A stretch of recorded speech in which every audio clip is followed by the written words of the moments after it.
कुरुंदवाड शहरातील हा ऐतिहासिक चौक सर्वधर्म समभावाचा प्रेरणादायी संदेश देणारं ठिकाण ठरलंय। येथे गणेशोत्सव, पीरपंजा, हनुमान जयंती, यल्लमादेवी भंडारा तसेच इफ्तार पार्टी असे विविध धर्माचे कार्यक्रम एकत्र साजरे होतात।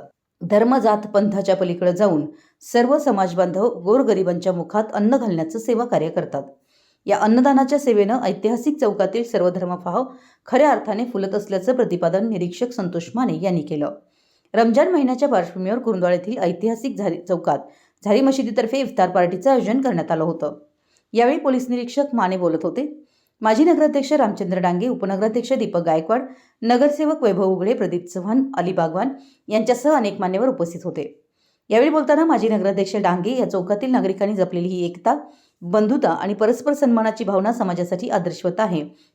अशा उपक्रमांमुळे समाजात शांतता, सलोखा आणि परस्पर विश्वास अधिक दृढ होतो। विविध धर्माचे सण एकत्र साजरे करून सामाजिक ऐक्याची जी परंपरा इथे निर्माण झाली आहे ती पुढील पिढ्यांसाठीही प्रेरणादायी ठरेल असं सांगितलं। यावेळी इफ्तार पार्टीनिमित्त महाप्रसादाचं आयोजन करण्यात आलं होतं। उपवासधारकांना या ठिकाणी मान्यवरांच्या हस्ते अन्नदान करून फळं व सरबताचं वाटप करण्यात आलं। यावेळी रामभाऊ मोहिते, उदय डांगे, मेहबूब मोमीन, चांद कोरणे, प्रदीप चव्हाण, नन्नू पटेल, मुजावर, राज मोहम्मद बारगीर, इरफान मुजावर, अकिल अपराध, बालेचंद अपराध, अली बागवान, नितीन साबळे आदी समाजबांधव मोठ्या संख्येनं उपस्थित होते। मराठी एस न्यूजसाठी कुरुंदवाडहून संदीप अडसूळ। मध्ये सर्व कार्यक्रम हे एकत्रित साजरे केले जातात।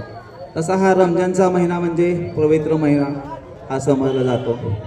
या रमजान महिन्यामध्ये या ठिकाणी इफ्तार पार्टीचं आयोजन करण्यात आलं। या ठिकाणी आम्हाला बोलवलं, आमचा मान सन्मान केला, त्याबद्दल धन्यवाद। तसेच माझ्यातर्फे सर्वांना तुम्हाला रमजान या महिन्यामध्ये पवित्र सणामध्ये तुम्हाला सर्वांना शुभेच्छा।